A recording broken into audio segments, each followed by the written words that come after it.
Your man boobs are out. Oh my God. All right.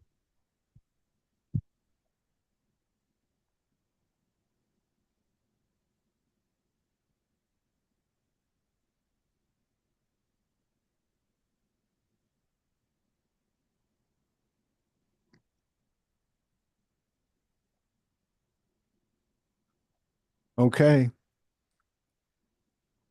Episode 034, Hung Nguyen. I got a new background for you. I was trying to find something that fits where I'm at.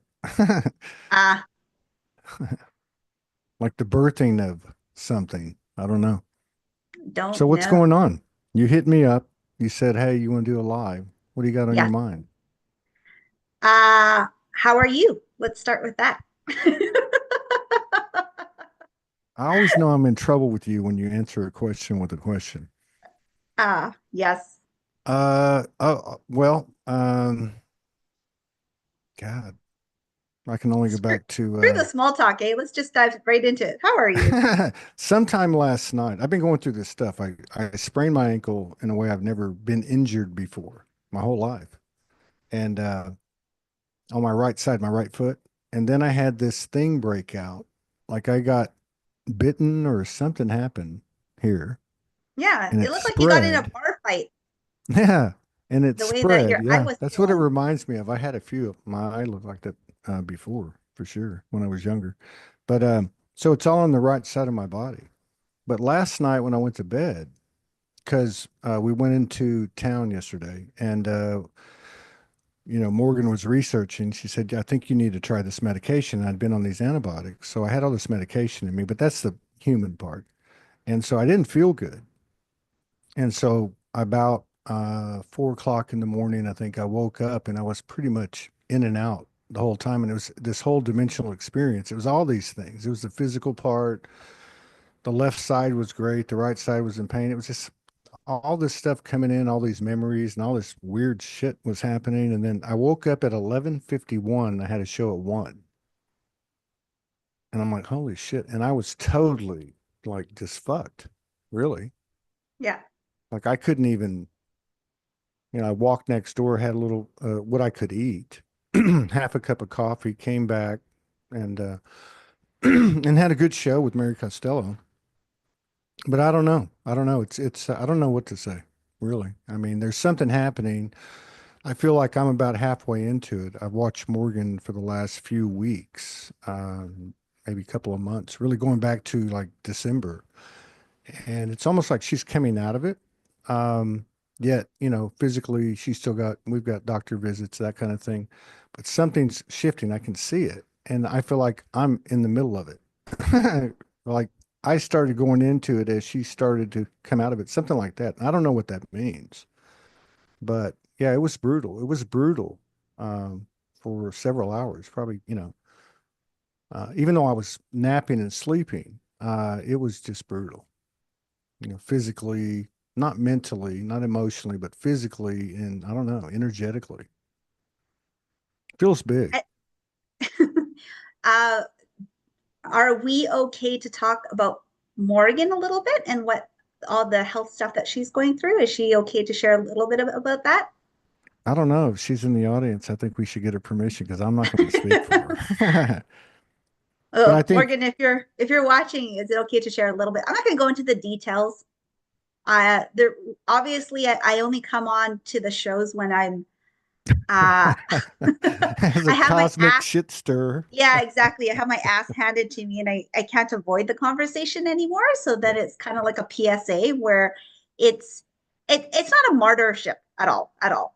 It's more like the information comes in and I sit with it for a bit. And then if it's meant to be shared, it's held in the body in the form of pain until I share it. And then it's kind of like, when you take a shit and you feel so much more better.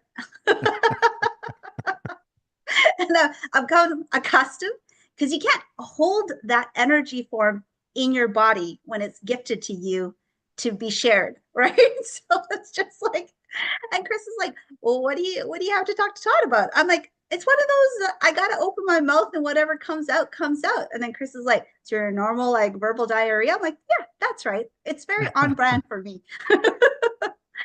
But Yeah. So before we she said yes. okay, yeah, before we I can do that though, I do need some context, which I think you haven't shared cohesively. And that context obviously is the other half of you, right? Before I can go into like what I have to share for today. So Morgan has gone through immense health issues since December, like to the point where it's pretty life threatening. And she's still going through a whole bunch of different diagnostics and everything to get some treatment to where she's in better health. But yes, just weirdly, 3 days ago, her health situation shifted into a little bit. She's more comfortable now, and yours shifted into the discomfort. Like you guys reverse roles, kind of weirdly at the same time. So the thing about Morgan is she's very private. She's very global, collective, but at the same time very private. So she actually came just and I was able to host Morgan for a couple days because she had to hop the border in Mexico, hang out in with us for 3 days, and then hop back. And that kind of catapulted her into like a worse state of health because the altitudes of flying really affected her lungs. So that's one of those things where, and she's also in a foreign country. Mexico doesn't have universal health care like Canada and Australia. So all of that has been really nerve wracking for all three of us, I would say, even though you've been pretty brave when you've been doing your shows to kind of show a certain face of it. But I know in the background there was so much chaos. And I often ask, is he on drugs? Like, how is he able to do these lives, completely compartmentalize his personal life, knowing that Morgan's in this state and still move forward with these lives in such a way that is, you know, your magic touch? Because I don't think I would be able to do that without breaking down on camera and everything. So I just wanted to say there was a lot that has been going on in the background for people that haven't picked it up for both Todd and Morgan since December. Like we're talking a lot. The stress of the health situation, stress of the finance situation, stress of the foreign country situation, all of that kind of accumulated to a point where I wasn't sure if you two were going to make it as this apex of like couplehood.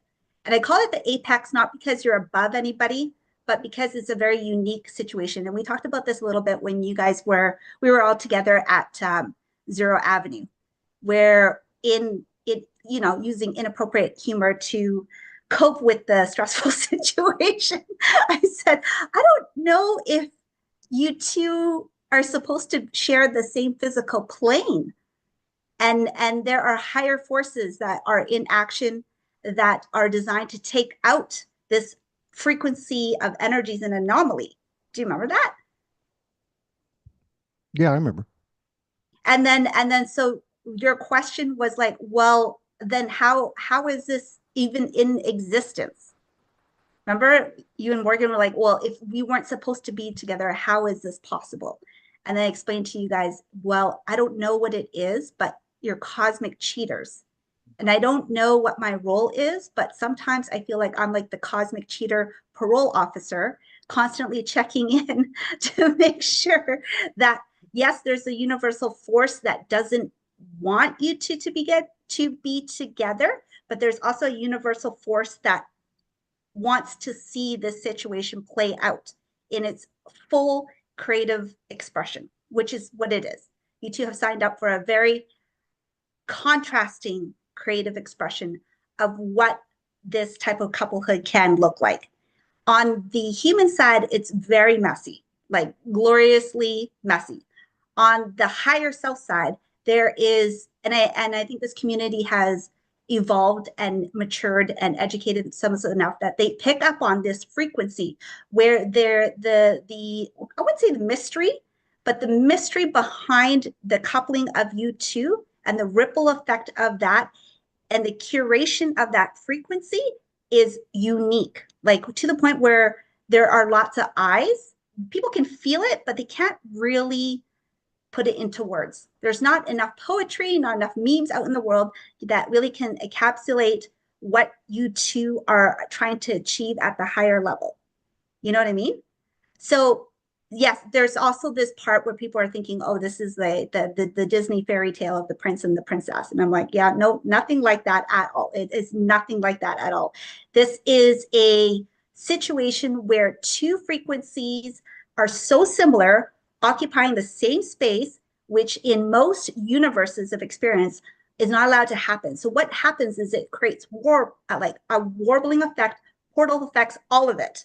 So like time warp, portals, um, dark holes where the whole existence of creation gets sucked into.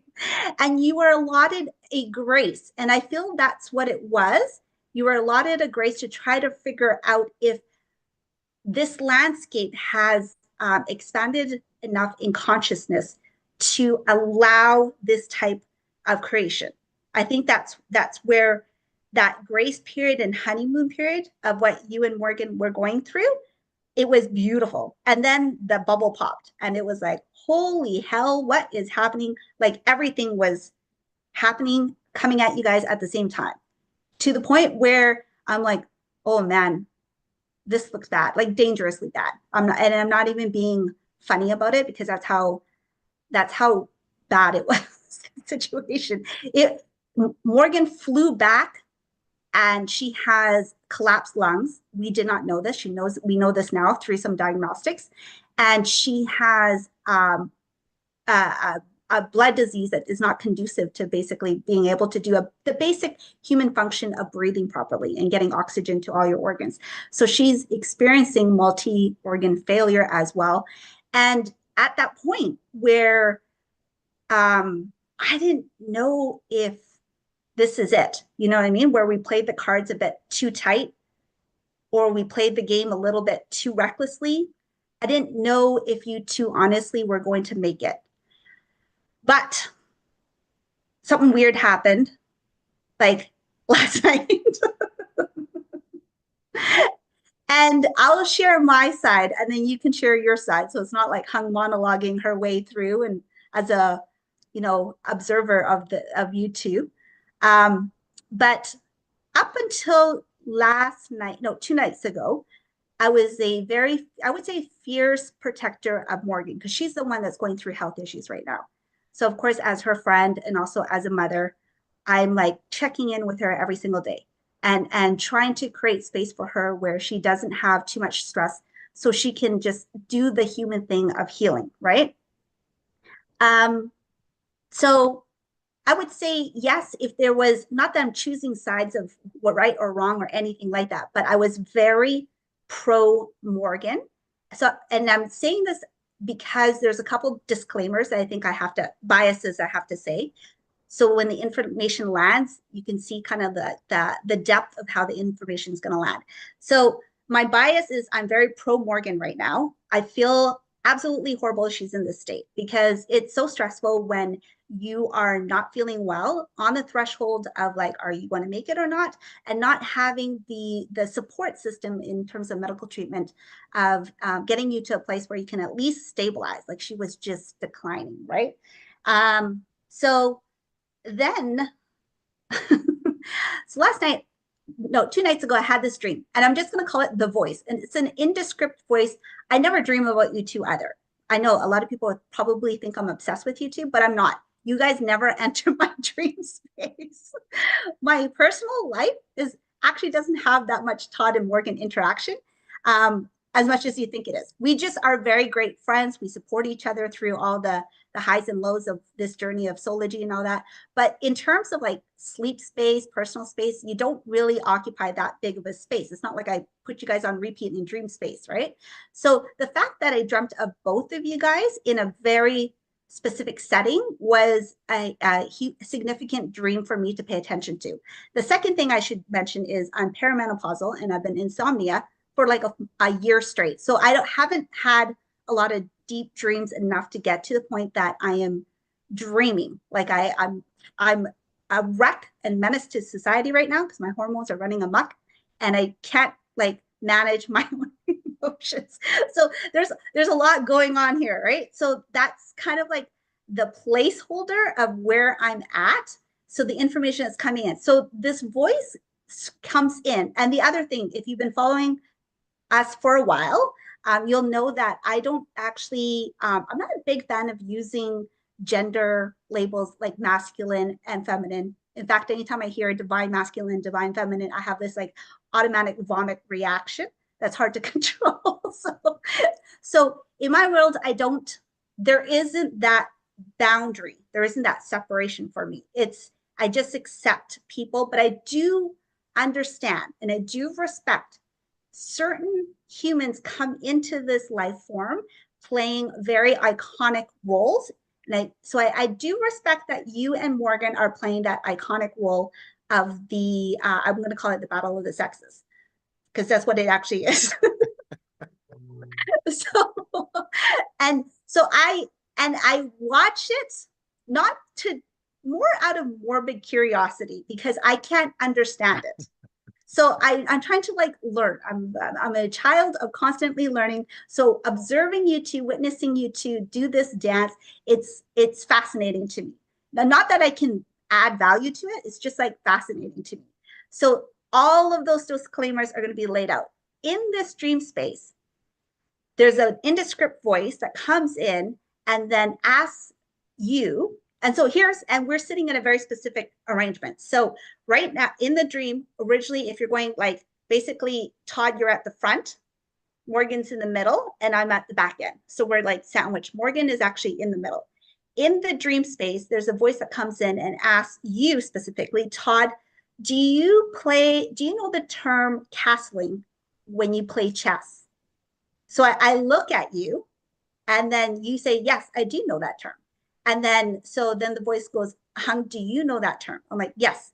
And then so the voice says, we are in a pivot point in the timeline where we have to start moving strategically.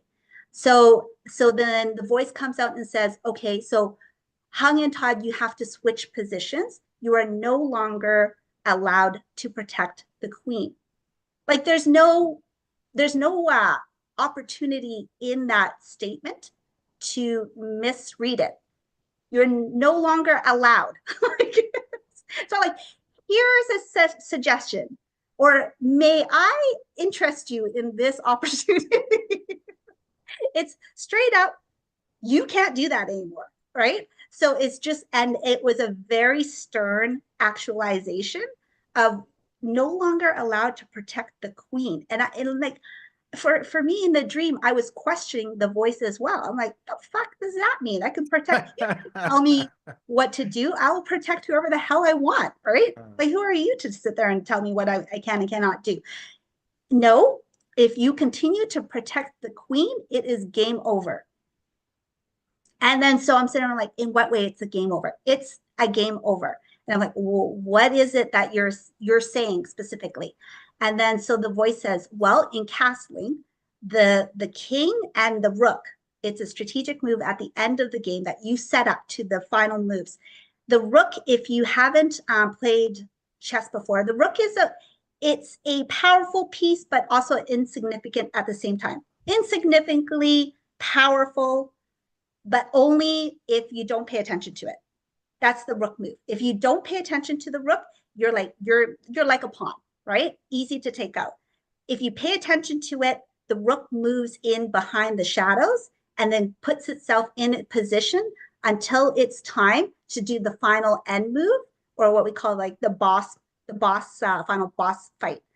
So in that dream, and we're sitting on the ledge, I should say. So we're sitting on the ledge. There's not much room to move, like physically. If one of us moves incorrectly, we actually fall off the ledge and die. So, so as well, we don't have the grace to be creative in how we can move. It's very like militant regiment movement. Otherwise, we're going to fall off the ledge and die. Because I look down and I can see this huge abyss of nothingness. So then you and I look at each other, Morgan looks at us, and then the voice is like, you and Todd have to trade places. You have to trade places. He needs to go to the middle. Morgan has to go to the back, and then you have to go to the front. And you know, for me, I'm like, oh, that's fantastic. I'm the leader. And they're like, no, that's not actually how it is. You are in position to take the full heat before it hits Todd. And I'm like, so you've been following us for a while. You also know I have a huge ego and it's always me first. And I'm not the one that's going to be the front line to die. Oh, So again, I'm arguing with the voice. I'm not going to take the heat for Mr. Medina. Whatever he did, he can live up to the responsibilities and all that. I am not taking the heat on this, right? And then the voice explained, you're not taking the heat. You need to take the energy through you. So it goes to Todd, and then Todd can manage that in its purer form. So it's like a filtration system. Because if the energy hits you first, or then it becomes reckless. But if it hits me first, it funnels into a more potent form of frequency. Then it moves through you. Then you're allowed to create it. And then it's passed on to Morgan. And Morgan basically is what you call like, she brings up the rear. So whatever energy that's missed from you, she will take that energy and then recreate it to a form that actually binds between the two of you. So she's bringing up the rear, and I think I told you in the text, it's more like a wolf mentality pack where she's not protecting your ass, but she's basically the powerhouse at the back of the caboose to make sure that no one at the before her is hurt. But the thing is, so then I question like, well, I don't understand why we have to protect the king, because the terminology is king and queen in chess, right? And the voice is like, if you don't want the game to end, you have to protect the king. The king has to take this energy into such a form, and the king has to be the one that creates from that energy, not the queen. So then I woke up and I sat with it. I text Morgan. And then I was like, well, that's fine. I'm just going to sit with it.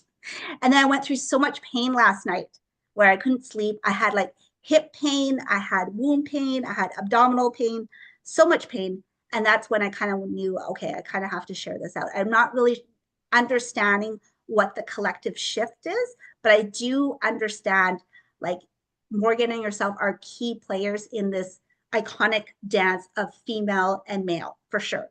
I don't know how I got wrapped up into it. I don't know any of that part of it, but I do know that when indescript voices command you in your sleep and you're still arguing, like I have enough awareness in my dream to still create that dialogue where it's just like, no, fuck you. You don't tell me what to do, kind of thing. Or it's like, I'm not a rook.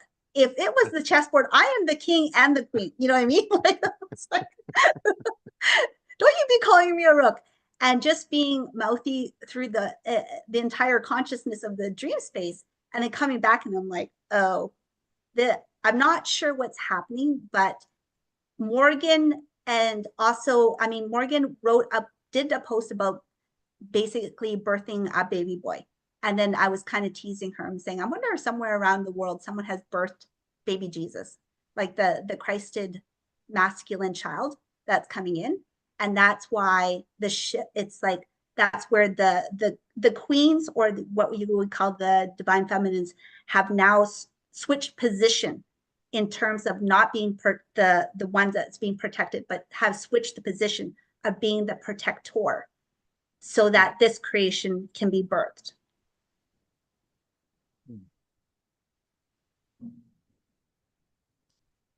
Yeah, this is where you say something.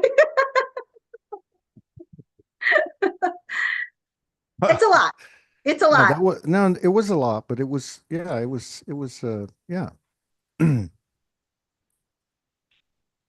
Okay. First on the cosmic cheater thing. So the last one or two of the shows I just did, harmonics came up, like the original harmonic.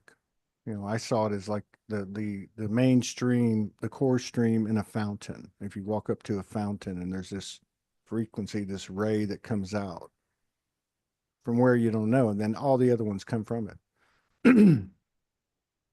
So I think the cosmic cheaters do have a parole officer or a case manager because it is a wild card, but the universe knows that they have the potential to find that harmonic in the, in the present incarnation, in a given moment.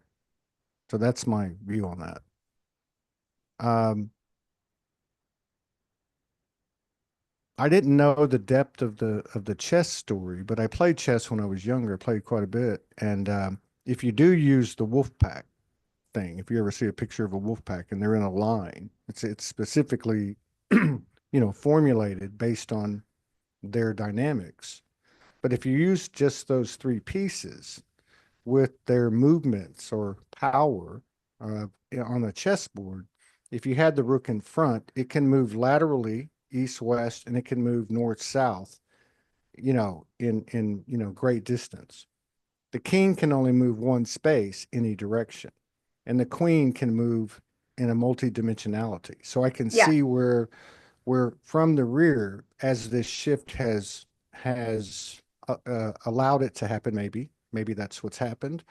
Uh, that visual, that metaphor of her in the back, it's like full range, universal range. So what the rook can't, cover, she can see it coming. It is like a shift, like almost like a paradigm shift.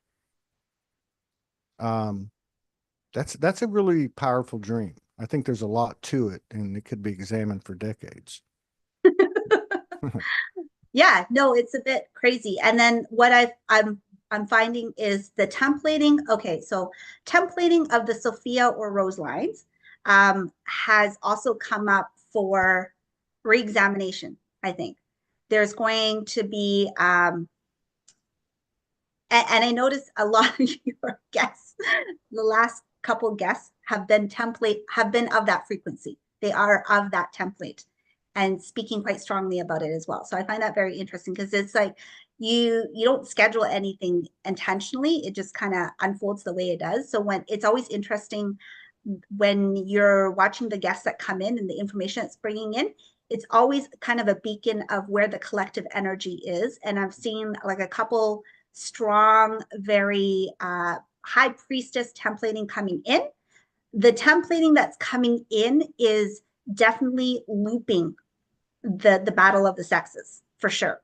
Um, to be very specific, the templating. So when it comes to the rose lines or the Sophia lines, there's actually two temples that create the rose frequency, and I don't think a lot of people know that. The Sophia temple back in the days of Atlantean Lemurian time, that is the mother energy.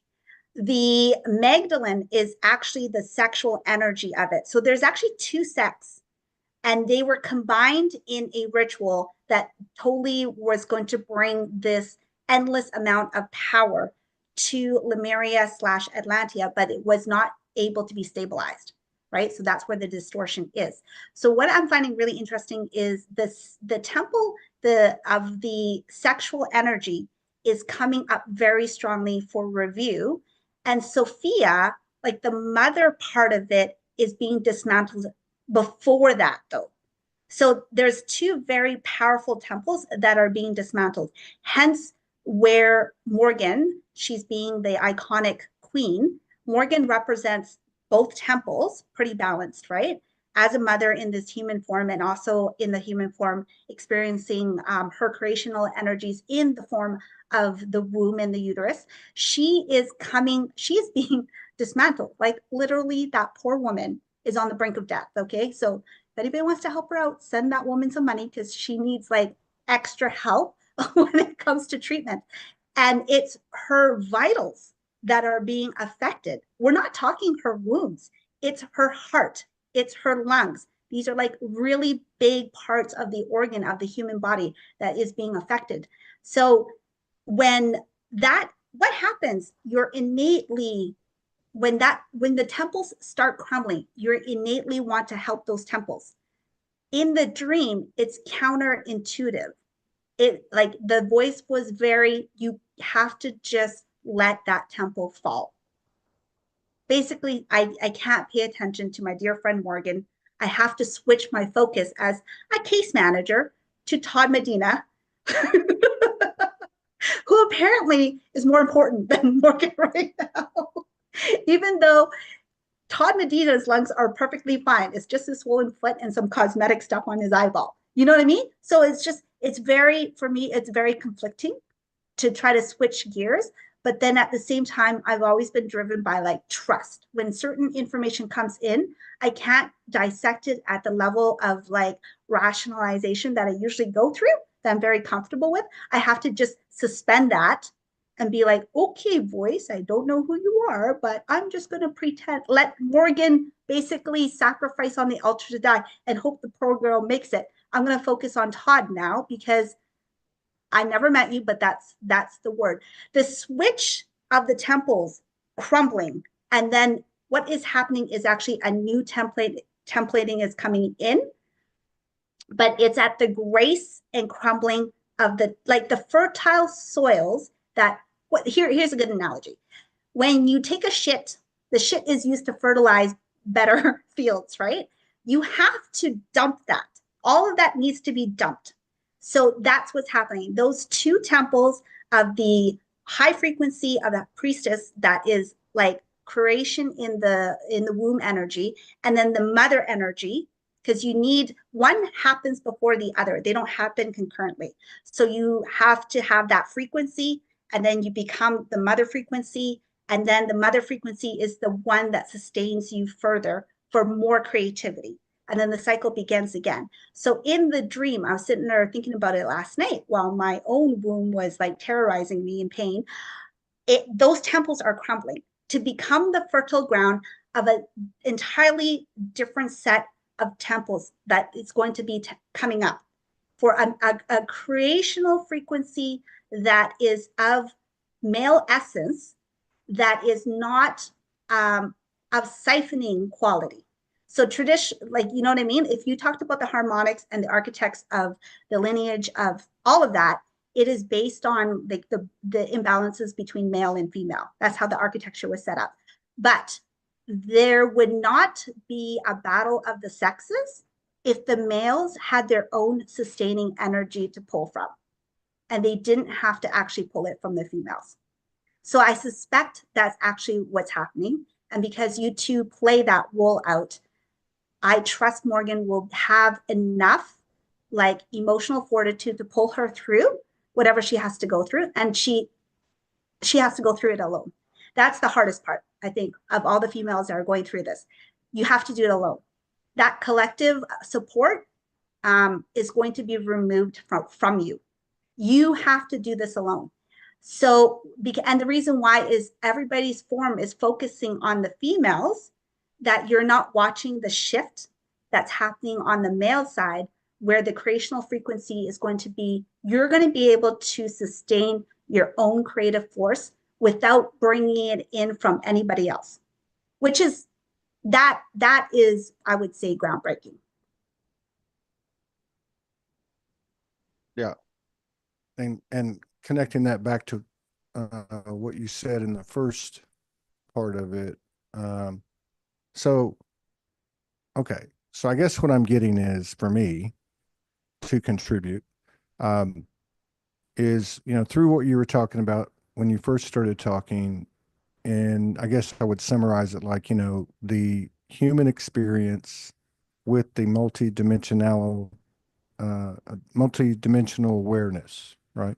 All of this, the whole kit and caboodle, and everything that's happening, and the roles that we might be specifically playing, and how that relates to the potential in the field that we're in of this expanding consciousness. So I would say that, like you said, it was like this, and it has been every day. I mean, it's just a different, it's a different dynamic right now. But believe me, my love has grown every single day. You can't even say it. I can't even explain it.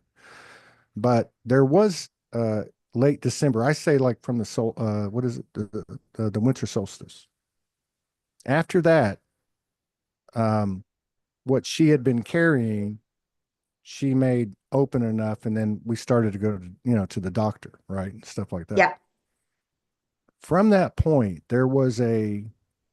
um, there was a what? There was a third energy or whatever you want to call it. There was something that was gently, subtly doing what you were just talking about, what needs to be done. We weren't conscious of it, but she talked about it, channeled it sometimes as we were going through it, which was basically, and I heard it.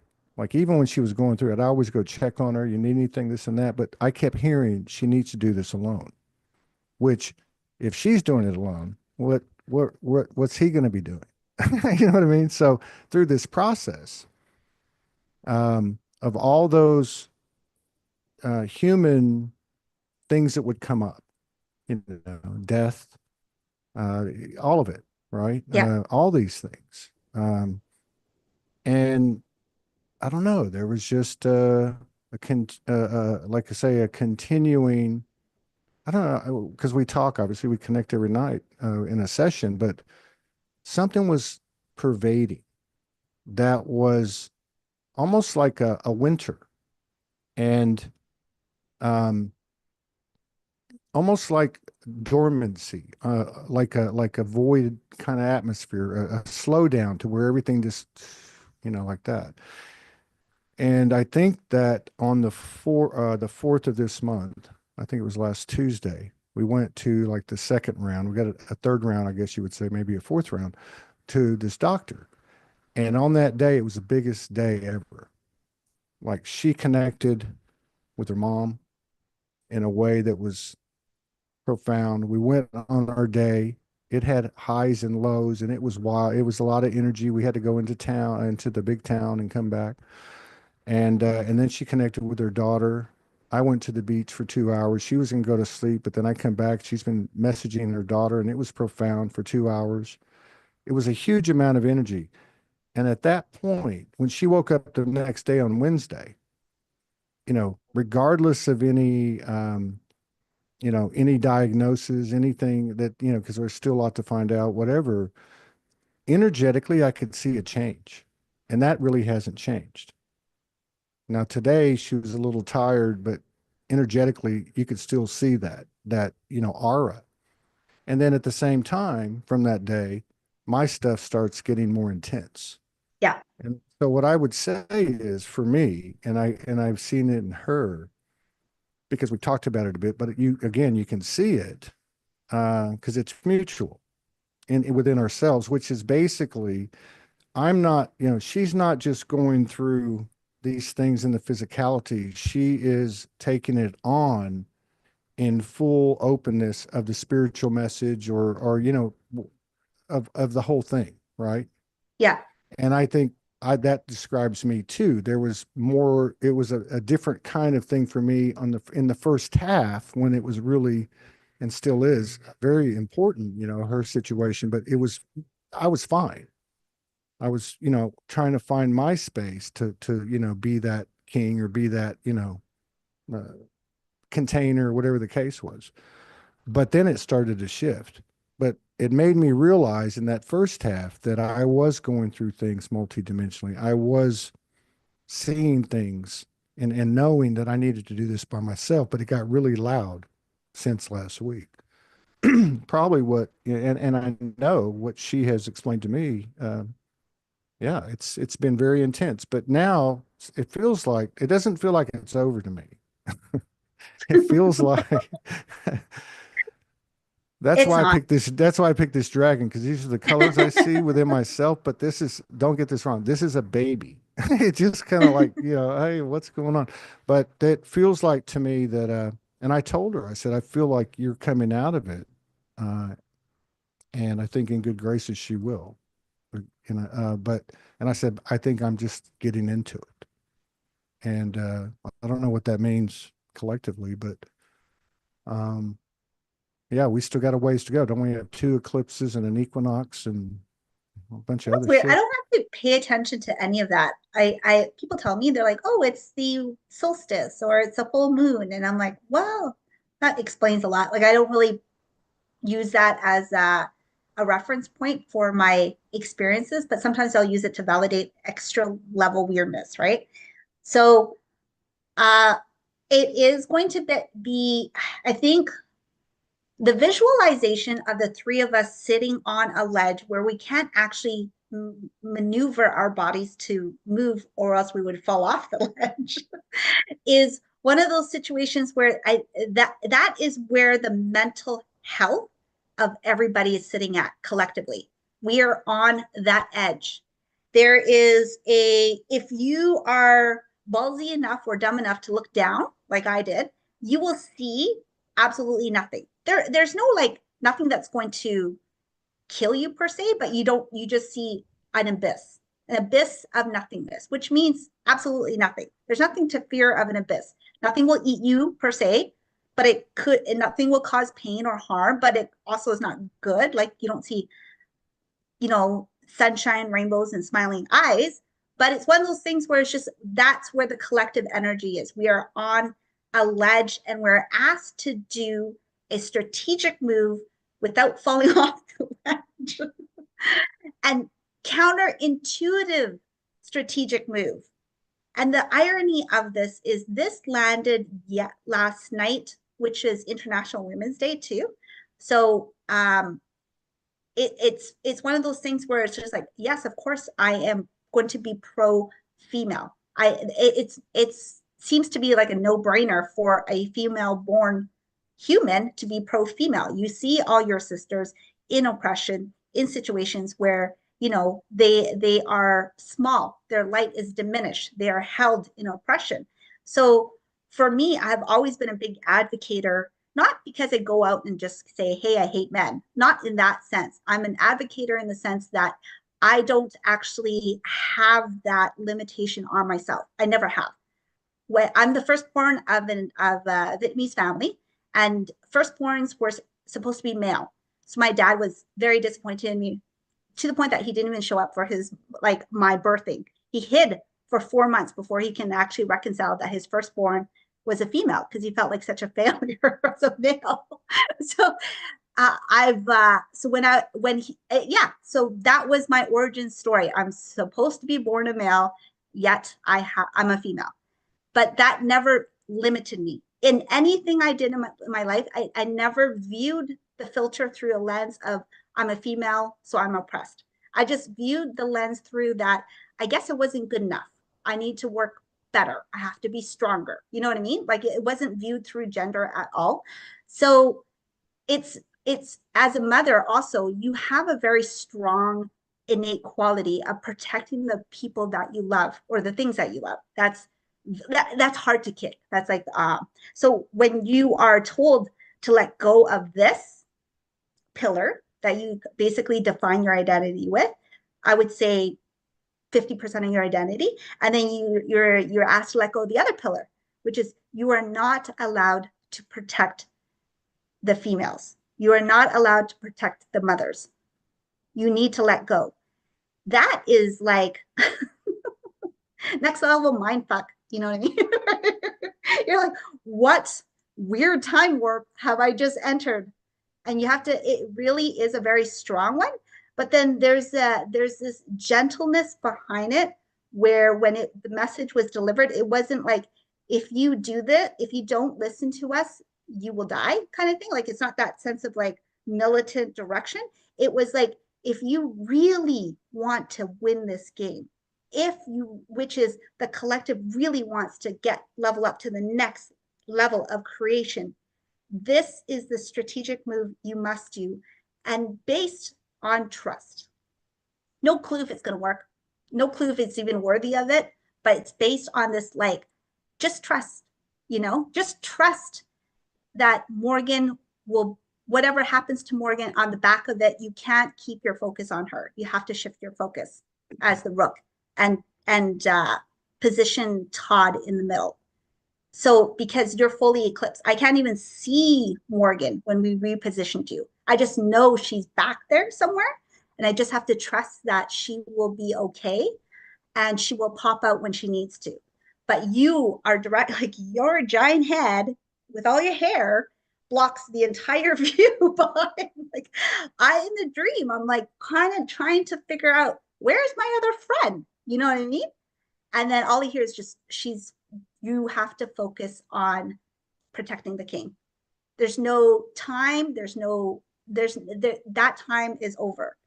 So we'll see how that lands. I don't really know what any of that means. I just know that I had to share it so I can feel better myself. So I don't have to like carry this massive amount of information in my body. Otherwise, I'm going to pay for it. Right. And I've learned that in the past. Whether it sounds insane, I'm totally at peace with that because I don't really care if it sounds insane. But I feel like it's one of those pivot points in the divine masculine, divine feminine architecture that was set up for this experience that we are all going through. Not everyone experiences it at the same threshold as you and Morgan do. Like I certainly don't. I'm superficial cosmetic level when it comes to that balance of the genders, right? Um, but there are many people that have signed up for this human experience that have embodied that narrative. So, out of respect for all you crazies, masochists that decide to sign up for that narrative, there is a plot twist coming.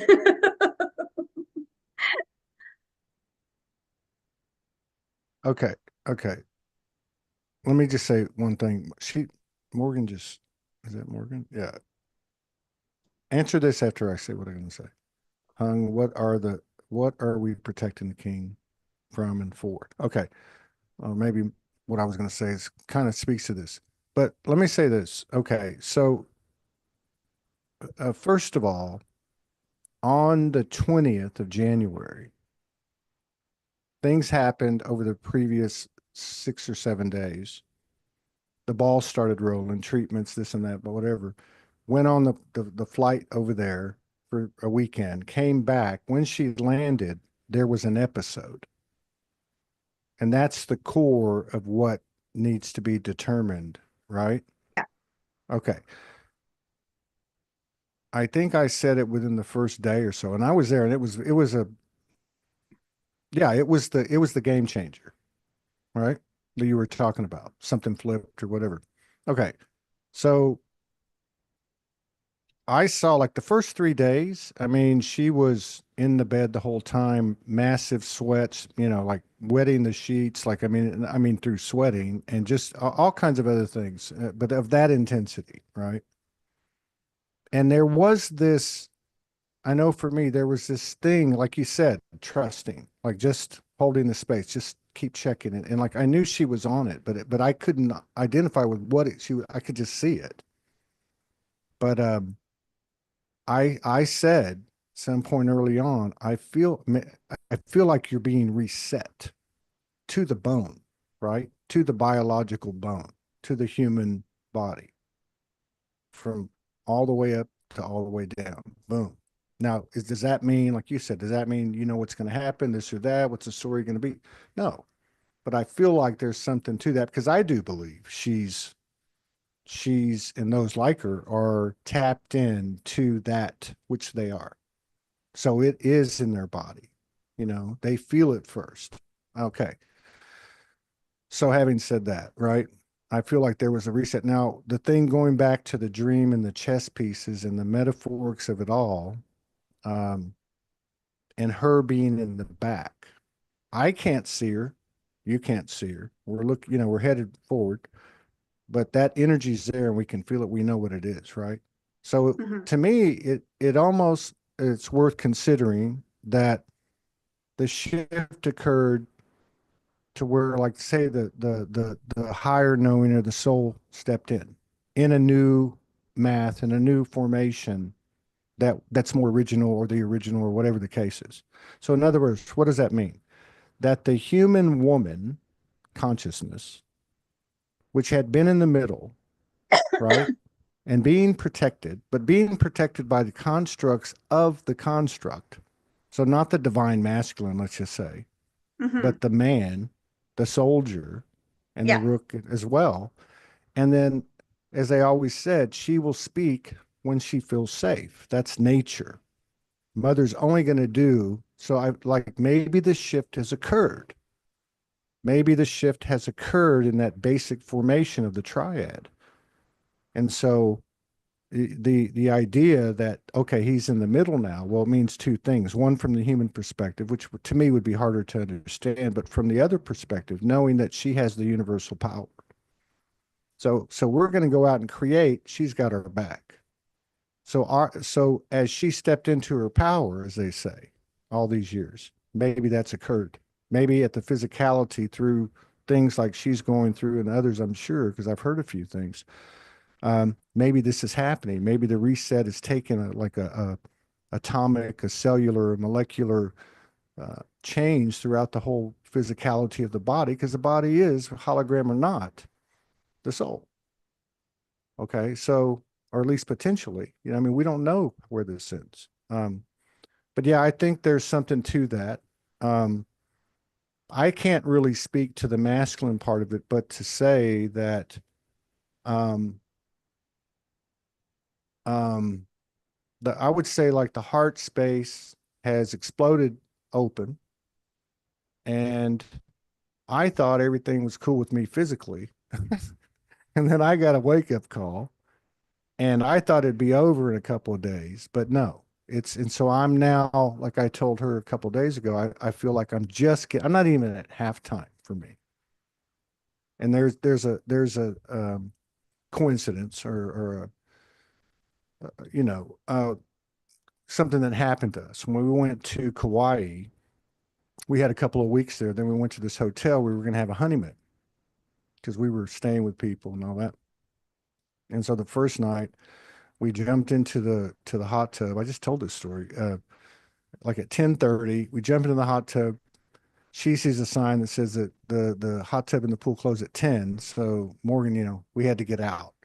Anyway, in that hot tub, in the physicality, we picked up something. So she went through this immense, through each chakra, suffering and pain and reset. I can't even explain it for 13 days. And right toward the end, I went into it and I went through 17 days. And it feels very much like something like that to me, although it's not the same exact time of the year, the same exact thing, but you see what I mean, the pattern. So I don't know. That's what I would have to say. So to Morgan's question, she is asking, Oh what yeah. is it, right? What, Hmm. well, I would ask, it's funny because when Morgan asked that question, she already knows what the answer is. So I don't know why she even bothers asking that question. It's like, is that a rhetorical question?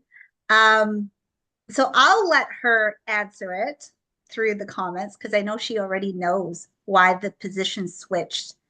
But what I will say is what's going to feel so we're on this cliff. There's not really a lot of not a lot of space to feel safe at. I think that's the other um, poetic license of the dream. There's only one position where you can feel safe on this cliff, the three of us, and it's basically we're when you're in kindergarten and you have to sit cross-legged and everybody's just got shoulder front facing like that, and if you and that's the only way so that all your limbs are tucked safely on this cliff. You can't really have anything hang off of it because you will fall off of it. So, and on the cliff you can turn and there's a blind spot, right? Like you can see certain things but you don't have the 360-degree view, so you really can only see the person immediately behind you. If you turn this way, which is the cliff side, you do throw your balance off a little bit. So I was constantly in the dream trying to turn this side and being slapped back to face this way for information. So I wasn't allowed to actually turn the cliff side, which I thought was interesting. I was constantly slapped back to face this way when I was trying to communicate with you and Morgan. So whatever's happening cliffside is in progress. We're not allowed to peek at what that is.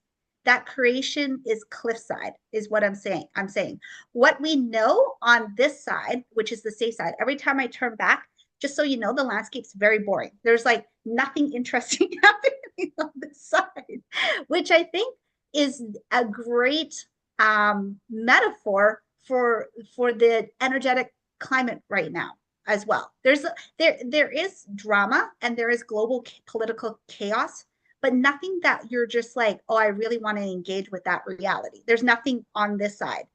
It's all familiar.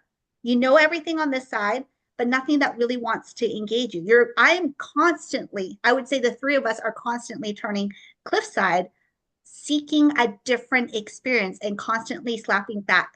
Only when we changed positions, we were allowed to actually turn cliffside and peak at a little bit.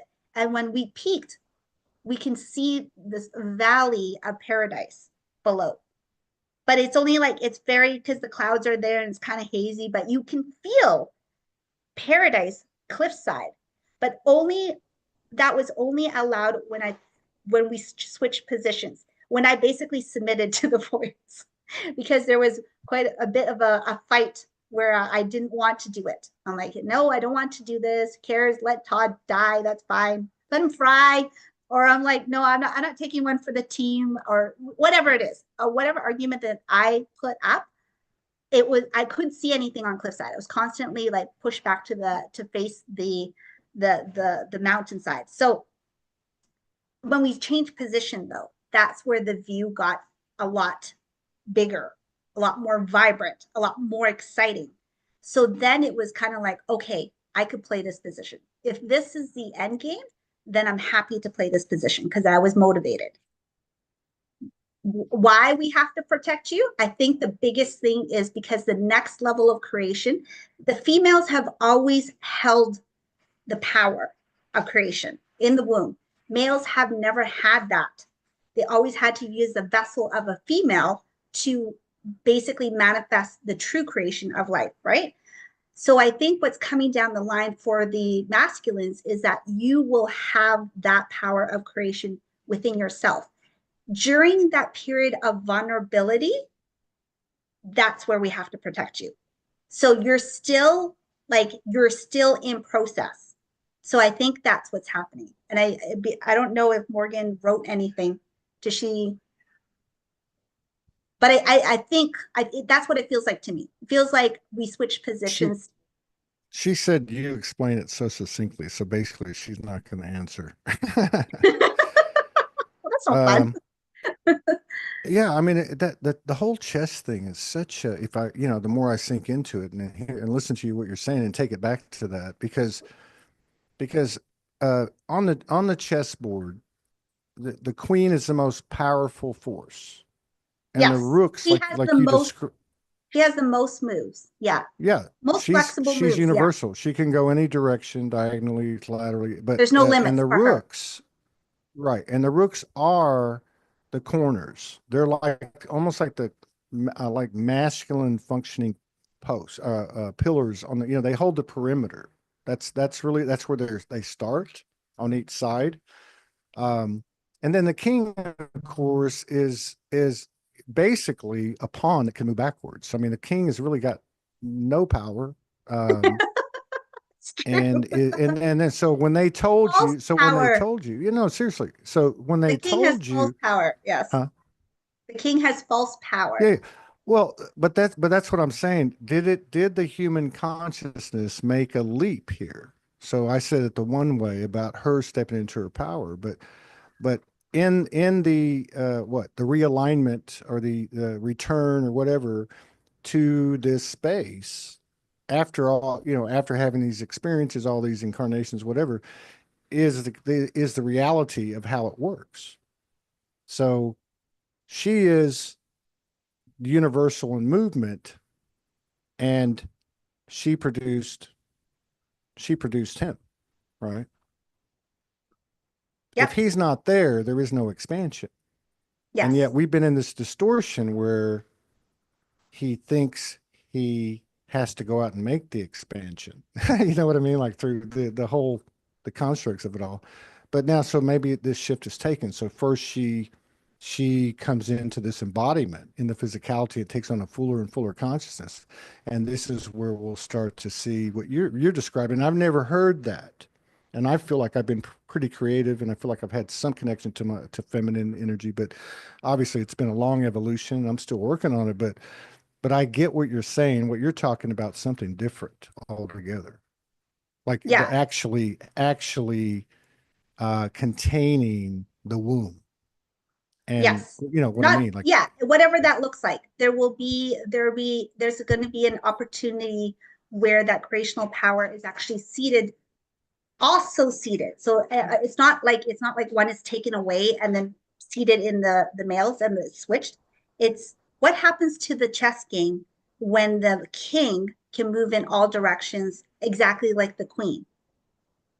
So that's, and then what happens, the rook is actually genderless, and it symbolizes the castle or the landscape. It literally looks like the castle, right, in the game of chess.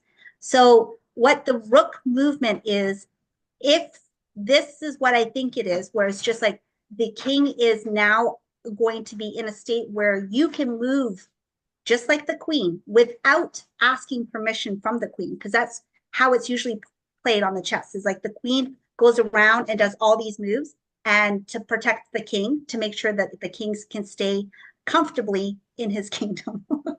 Right, but what's happening is the landscape, the chessboard is expanding.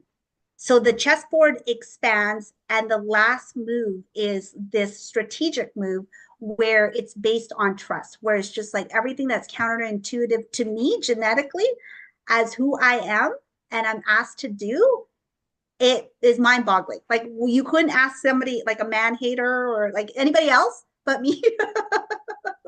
Not that I hate men, and I don't hate men and I don't hate women. It's for me, they're the same. They're just the same. But to you hate ask both me of them. to, You hate yeah, people. exactly. They're just people. But to ask that I don't play that role, those two roles. I'm not allowed to play the king or the queen. Like who wouldn't want to play the king or the queen? You know what I mean? On the game of chess. No, no, you're just the rook, and this is what you have to do. Otherwise, this whole game collapses. So then it's like, okay, humility kicks in. You understand it's a bigger piece. And you also have the motivation that regardless of what role you play in this world, you are still an important piece. Like you drop all of that, right? Like all of that gets dropped. Doesn't matter how you show up, as long as you show up and you play with the partners that you have basically contractually decided to have this human experience is. As long as you show up, it's going to work. But the biggest thing is trusting that when the guidance comes in, as irrational as it is, you don't fight it. You just like, okay, this is it. I'm not sure how it is, but I trust that the landscape is going to expand into a beautiful creational experience where if you are a main character, then you get to create at the level of the same as your partner, which is probably unheard of because there's always been an imbalance of power. What happens when both partners have the same amount of power? No one can blame each other anymore of like, oh, my life is shit because of you. You can't play that victim role anymore. It's going to, like, I don't think that plausibility happens. So, well, that's what I'm hoping. No, Or but the three of us I think falls that's, but off the that's, cliff and we yeah, I die. mean, but That's you, it. yeah, I mean, you could even context just as souls incarnated, period. But yeah, I think that's the way the rhythm is, I mean, almost like the breath is being taken in. And this is like, there is some type of convergence happening. I mean, as much as, for so long, it has been a focus on her. I mean, it's understandable. Um, but after it started happening to me, and I said, "Do you realize that all of yours is on the left side, all of mine is on the right side?" I'm Yeah. not trying to make any sense of it, but it's like, and yeah, of course she said, yeah, and but you can see something going on, even though you may not be able to help it, or you may, you know what I mean, like Yeah. prophesize, but something. So yeah, going back to what you said at the beginning, yeah, I feel like there's always been a relation in our relationship. that's tied to that parallels or is tied to or physicalized or whatever in the in our connection. And everything seems everything I think obviously has gotten bigger and bigger and bigger. Um, People talk about two streams happening. I mean, there's this old world stream happening, and it's it can be, I don't even want to say distracting. It can be desirous. It can be, addictive. It can be so many different things. But there's this other thing playing out that, people have been talking about since on or about 2012 in mass and with more and more people in their own versions and all that stuff. And I really feel like this is what's coming into play. But, going back to this dream and, the more I think about it, and I'm not saying this is what happened, but it really feels like that level of transition or flip or pull shift or whatever, and with all the data and code that the women have brought in about she has to go first. I've heard that. I've heard Morgan say it for years. In any relationship, she would say, well, she's got to step into her power before click, and I've seen it. So why wouldn't that make sense overall? And there is going to be a point, a nexus point, a bottoming out in the physicality where that would happen and following the energetics, coming down in dissension and then boom. And I do believe that there's quite a few that are feeling it in their bodies. I see the Mhm. comments on her post. I'm around her groups. It's there, and it can't just be a select few. So be careful what you ask for when you sign up, but the merging of the physical and the non-physical and the transformation from into the light body, it all sounds great. But this is the real code, I think. And you're right to share these crazy things that come in, but that's what got us all here in the first place. Why would we change now? Well, we wouldn't. It's one of those things where it's like, I guess the next good segue into it is, I know for you, you've been sitting on the apex of what is next evolution of Sology, right? So the other piece to that is the next evolution of Sology that came in that dream format for me was the physicality of it is really important. Like that couldn't happen unless the three of us were actually together. I don't think the bond, like there's the alchemical bond that happens when you meet people, that you're bonded through experiences. So I think the biggest thing, and a lot of the people that attended Sology Fest, uh, regardless of what version you attended, you can say that that has happened for them, right? Where there is, it can't be really described, but it you can't do it virtually anymore. That's the other weird thing. Like the virtual part of it, for whatever reason, I don't know why. And here's the crazy story I'm going to just quickly share. So one of the technicalities of Morgan staying in Mexico is she needs to leave every 6 months and then pop back on so she can legally stay there without any issues.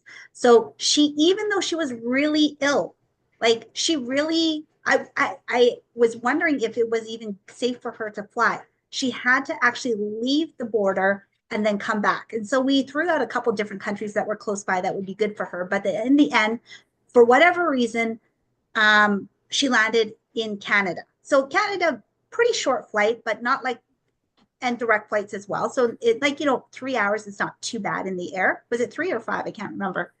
But it's not too bad in the air. It's But closer to 5. Yeah. closer to 5. So she, for whatever reason, had to risk her life to come hang out with my crazy family. I don't know why, but everybody, you, me, Morgan, we never talked about it out loud, knew that she just had to come and just hang out with my family for like whatever reason, physically, right? Like she needed to make that physical contact. We couldn't, even though we're constantly talking to each other online, that didn't help. For whatever reason that she needed to collect physically the codes from my family and then bring it back to her, even though she risked dying. Like, I'm not even being dramatic. I'm usually dramatic. Yes, I recognize that, but I'm not being dramatic. She risked dying. When she went to that level of altitude, her lungs failed her, and it took her like a week to stabilize when she landed back in Mexico. So that was bizarre to me. I'm like, of all the things, why did you have to? And then in the dream, it became very clear that Morgan needed that templating to help transfer it to you so that you can be part of what this creation is. So it's for Soology. This is what it is. It's you need the physical contact in whatever form it is. You just need to be in contact with certain templating to get you to the next level. The I know a lot of people that are teachers and practitioners are not going to like this, but it's a good. I was going to say in the tools of efficacy, if your goal in life is to have a fuller understanding of your spiritual abilities, is definitely a tool. But the more potent tool, if you want to get there faster, you need to physically be in contact with the person that is contrasting codes with you. And contrasting codes is someone that you can't stand. It's not someone that you love. It is someone that you're going to fight with. They everything that about their being triggers you.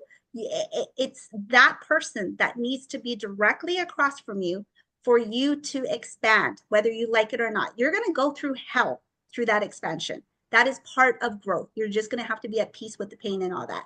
So for Morgan, it just, for her, she traded her health to collect these codes, because what happens is that gets transferred to you and her. And in the dream, a lot of the family codes that we have just innately, and I asked her this out of the blue the other day. I didn't even know why I asked her. I was like, do you think our family's weird? Like, I think my family's pretty normal, but every time I talk to Morgan, she says, your family's really weird. I'm like, isn't this what normal families do? She's like, no, not really. So there is that. She's brought it back to you, and then basically, because you guys are together, you will actually use that in the next evolution of creation. And that's the biggest architecture that's coming in, is actually family in the form where it's the family network is going to play a very different role than what we are known today. So today, like, you only get that kind of expansion when you're with an intimate partner. The new family architecture is going to be similar, but without the intimacy. So, when you're with your family, you still have guards in place. There's still an expectation for you to play certain roles: child, parent, blah, blah, blah. There's power structures in place. When you're with a partner, if it's a really effective bonded partnership, there is an equal power of respect and admiration and love for each other. There's not a role that you're playing that one is above the other, right? The new family dynamic is going to be like that. And I think that's part of it. So when that comes into play, you're going to have access to another network that is no longer just reserved between intimate partners. Does that make sense? Like, yes, yes. And I think that the emphasis on the physical is only makes sense too. Like, it only makes sense because everything is the same pattern, right? I mean, we're people have been talking about the body more, much more this since I started doing these in January, and how it's got a voice, in so many different ways, and then look what's happening and all that. Like, yeah, I think I feel that what you're speaking of in human terms would be, um, regardless of our human, as we approach this physical, let's just say it's a festival or a Sology Fest or whatever, um, it's an atmosphere where everybody, all bets are off once you enter the space. Oh yeah, Like all bets are off. there's, Trust you know me. what I mean? There's like the, right. Like, you're talking about this person that you can't, that you have nothing in common with, and yet you're put in this space because there's this bigger consciousness that formed it. the intention, like even though we're flawed, but it's a space, right? And and I think that's similar to what you're talking about with this family template, because it's a space where all these things that we had don't even exist, right? But it's not going to start, taking hold and expanding until we actually go through it, which I mean is to, to be, to see and we got that. I saw she put that up. We got that before she left, that she was to go there, and for multiple reasons. We reunited there, right? Uh, to be with your family. I mean, there was something about going back, picking up codes, coming back. I mean, yes, it's there. So seeing that, but also uh, going with the higher awareness and actually applying it. Uh, and that's that respect and that love, and this is again to me, like I was joking a minute ago. Oh, we're going to move into a light body, da, da. But no, there's shit we got to do before and I think that's probably the reason the universe lets the cosmic cheaters flow. I don't know what our record of success is. It might be like 10%. I don't know that Yeah. either. I have a feeling when they set you down, it must have been because of some level of Success. nonconformity. And they said, we're going to give you this assignment. And the idea is to get to this point of new birth and, potential. Creativity. Yeah, And you look at it creativity. and go, are you fucking crazy? Like, you know what the odds are? But yeah, I feel like that's coming in. And the more we experience it and recognize it and initiate it, both like, like say us living together or the three of us or whatever groups or whatever, the more it's going to take hold. And then at the same time, is it happening regardless? I don't know. But it's definitely moving very fast. Now she's been talking about since maybe even a year, the end of this month, the end of March Yeah. 2025, and it certainly feels like that, and the equinox and all that. Yeah, I don't really get caught up in it, but I've noticed there's a pattern. Just like after the winter solstice, like I was telling you, when we went into this other experience or this elevation, really, initiation, whatever. But yeah, so April and beyond, um, with what you said, which makes more sense to me, which I've never thought of, the masculine side of us, the masculine being able to have the same um, original, uh, womb within himself to create now, and that's the difference. I don't know. And they both run full blast with no, freely, and in some way there's this mutual creation. I don't know how Yeah. you explain all that, but it's the biggest Yeah. shit we've ever gone through. I can tell you that. I thought February was going to It's kill me. it no, it is. It's no joke. I've known you guys for a really long time. I don't think we've ever had a situation between the two of you where one of you was like on their deathbed. You know what I mean? I know you guys gone through some pretty um high level detox when you're in Kauai, but that's what it was. It was a detox, right? Yeah, it was a Morgan, detox. Yeah. yeah, this is not a detox.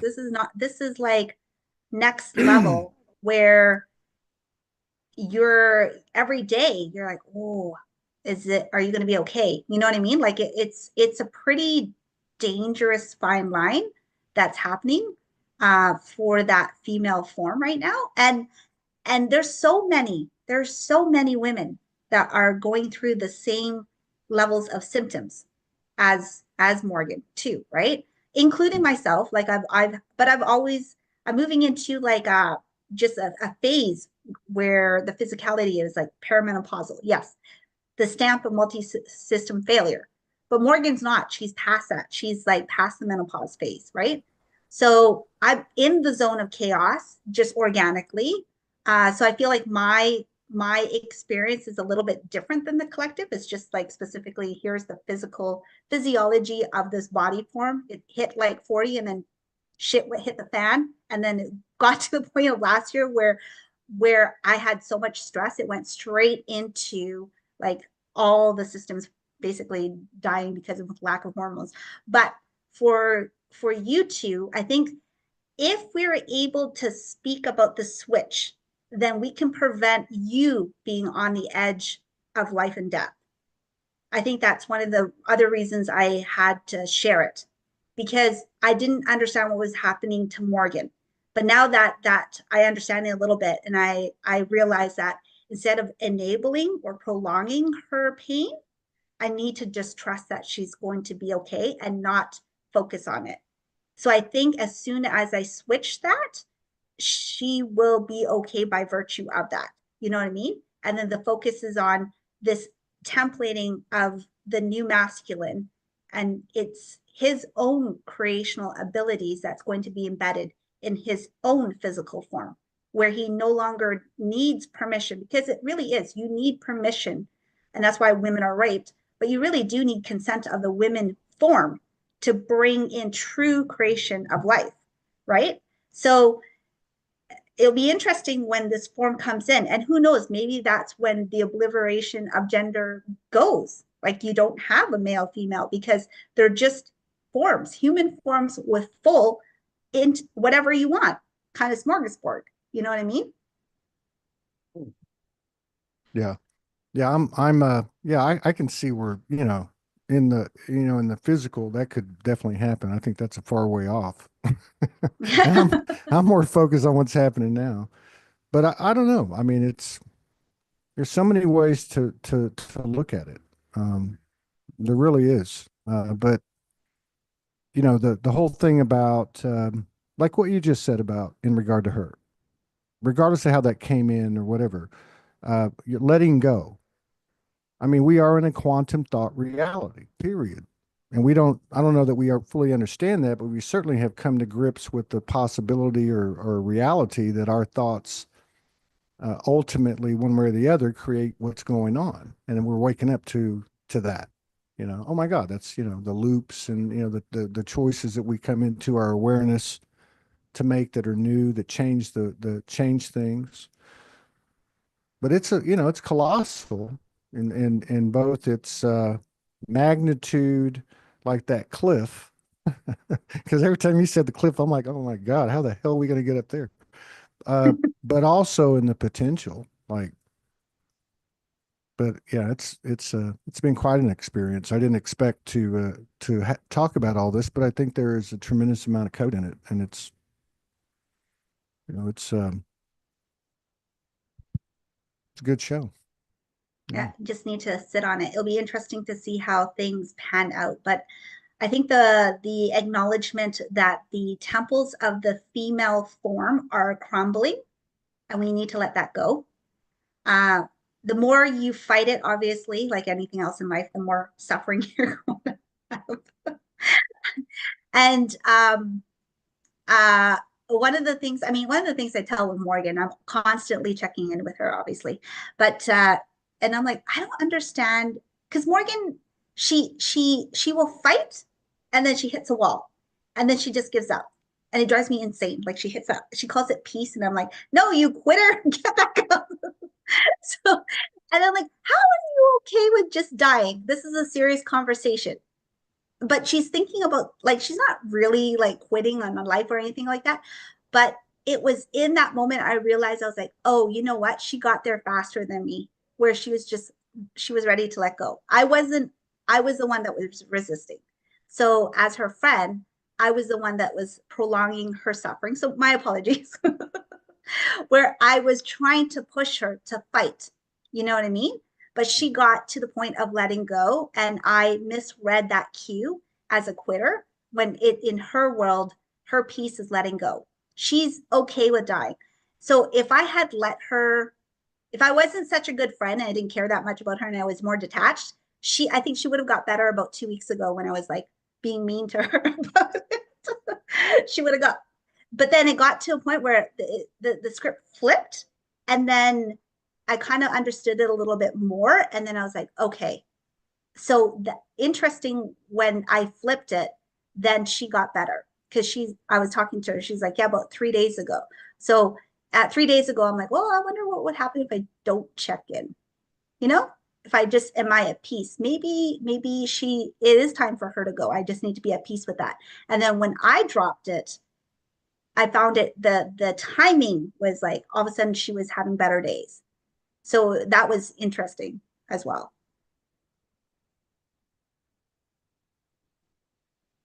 Yeah. Yeah, I remember that. And I think that was hey, I think that was about I don't know. It was maybe 3 weeks ago, whatever. It was on a Monday.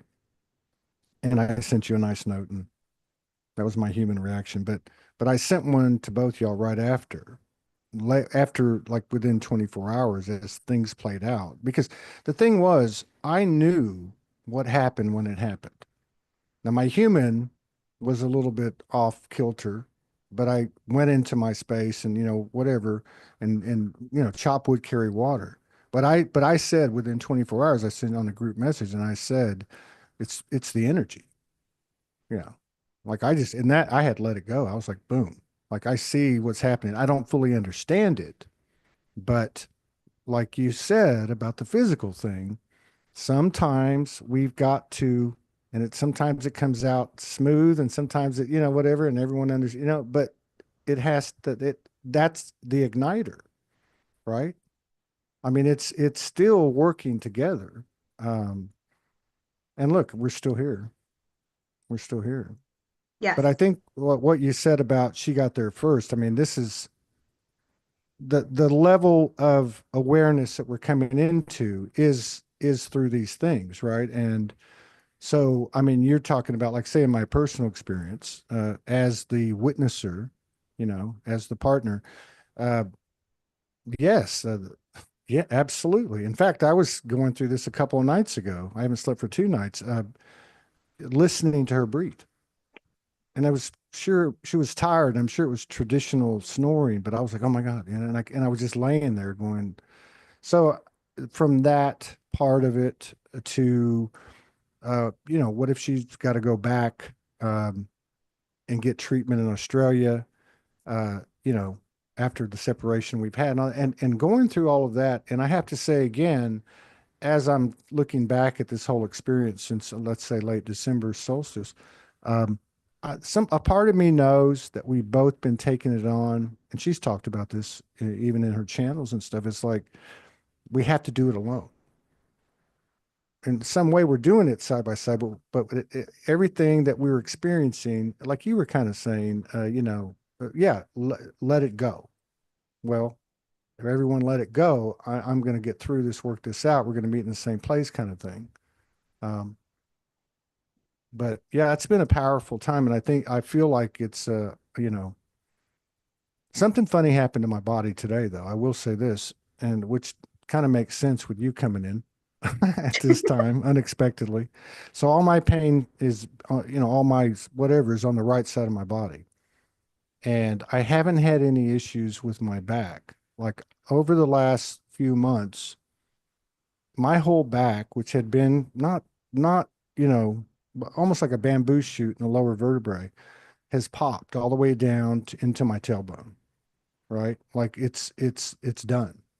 Um, so I haven't had any real issues. I have to pop my back now and then, but today, somewhere along the line, I think maybe it's when I got your message, I started to have this tingle in the very, very core of my spine. And it's not necessarily painful, but it's not comfortable. And I feel like that means something. I don't know why, because but I just feel like there's some kind of union or something started or something. I don't know. And maybe I'm just, getting carried away.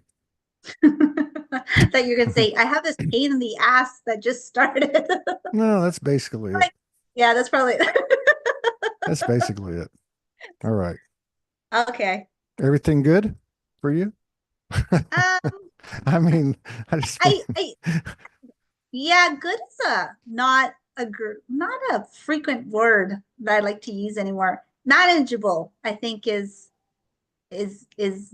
good for a word. yeah, Everything is yeah, manageable. Yeah. Yeah, we Yeah. definitely are in a period of chaos. There's definitely there's some pillars in my life that kind of gives me a nice plateau of the other parts of the that are very chaotic. Um, yeah, there's some pretty amazing miracles happening. I think I could say this out loud now. So, we lost Benji, my 5-year-old nephew, to cancer last year, but my brother and my sister are pregnant again, and they are expecting a baby girl. So that's happening pretty quickly.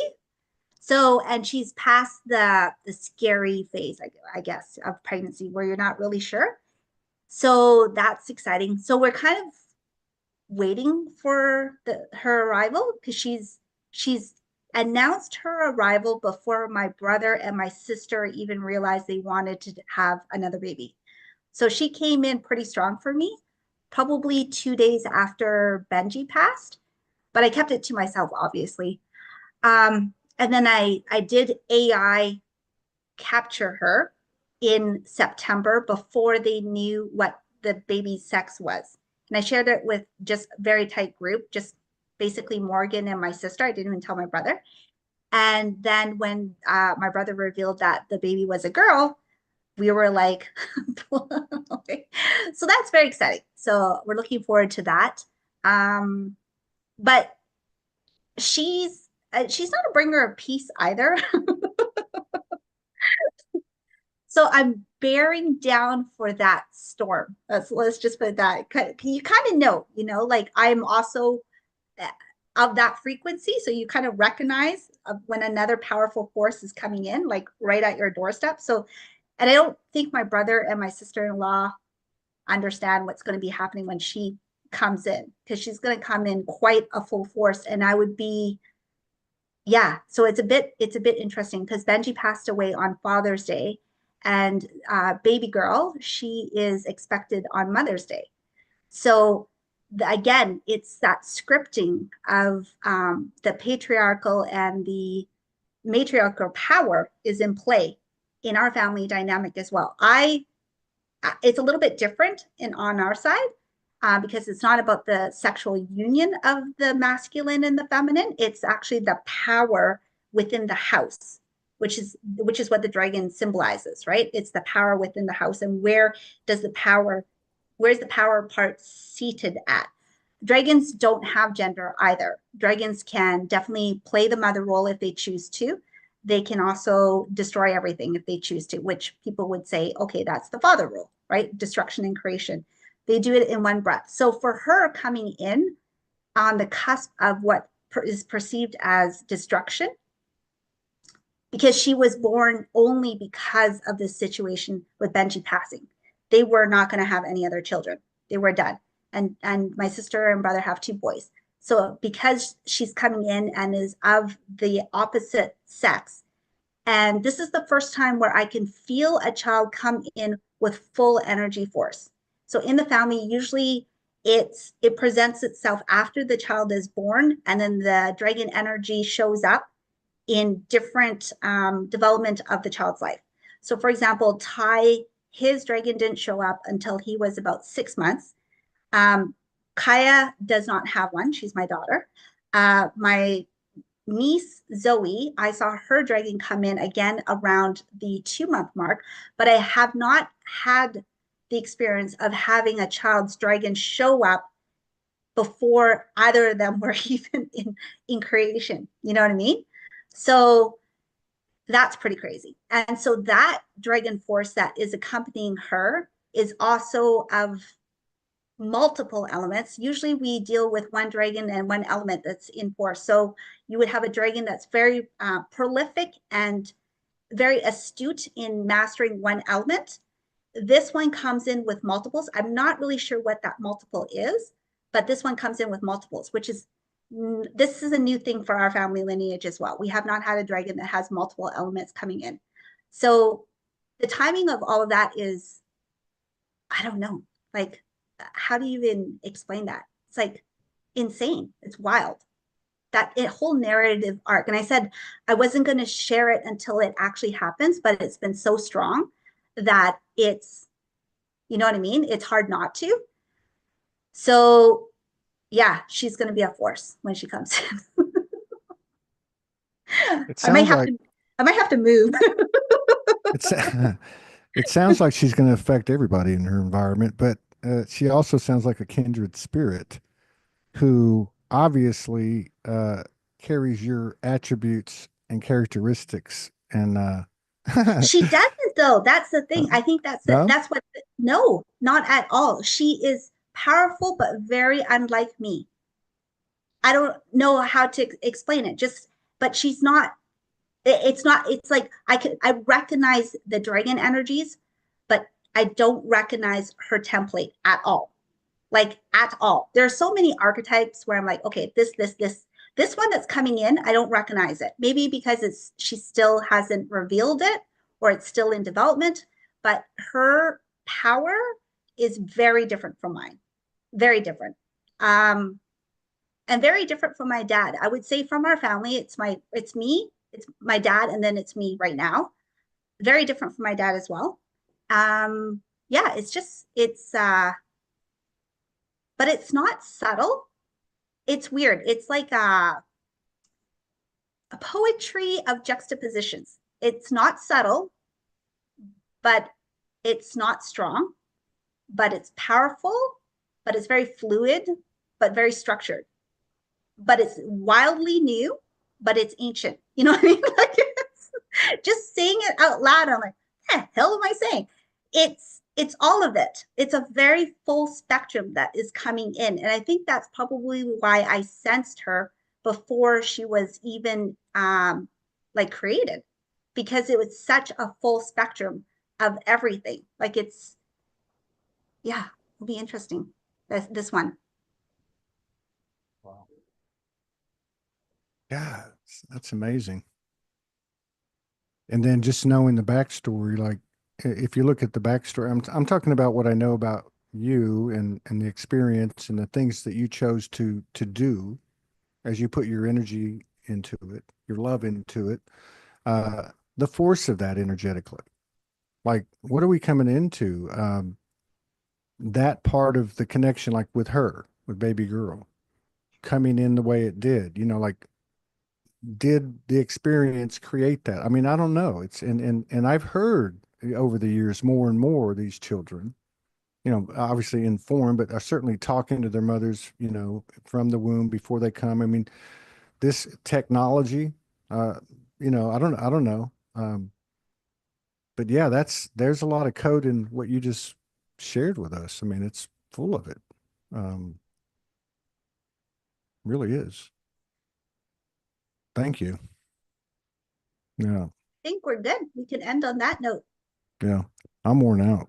I mean, I don't know why. It doesn't make any sense. My legs hurt. I mean, it's weird. It's Well, weird. yeah, that's just a normal state. Everything right now hurts for me, but I'm sure in a couple days I'll feel a lot better. Yeah.